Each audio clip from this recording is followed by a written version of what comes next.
baking soda and vinegar, two very, very common household ingredients, one of which is a weak base, one of which is a weak acid. These two ingredients can combine and form the classic reaction that we see in a lot of volcanoes. My name is Jake Steiner. I am a student at Doane College, taking General Chemistry 1, and today we're going to do our interactive presentation for week 3. For this presentation, we're going to be needing just 3 items. We'll be doing distilled white vinegar, baking soda, and then we'll be using a bottle here.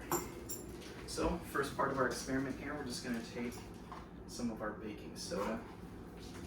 We're going to be putting this into a napkin just as a vessel to kind of contain everything here.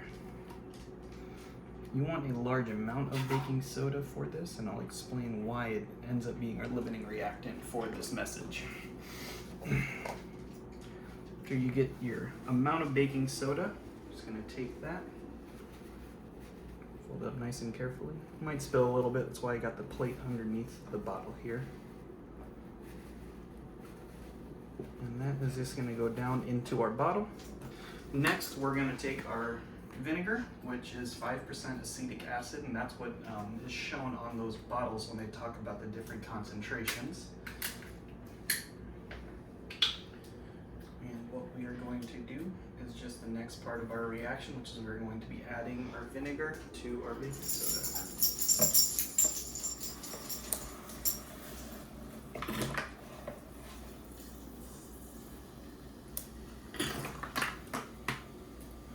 Immediately get some bubbling that's going on.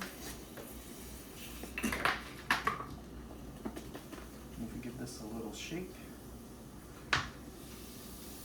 see it's going to fizz all the way over the top, and that is going to complete our reaction. Now what's going on here is inside of our vinegar we have acetic acid, CH3COOH.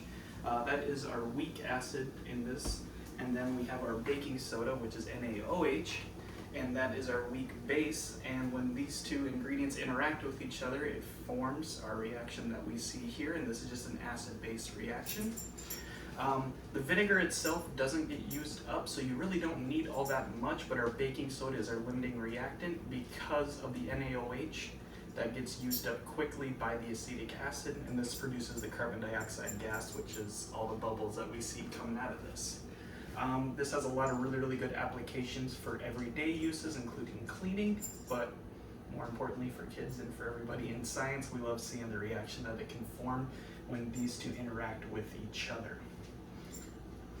Thank you.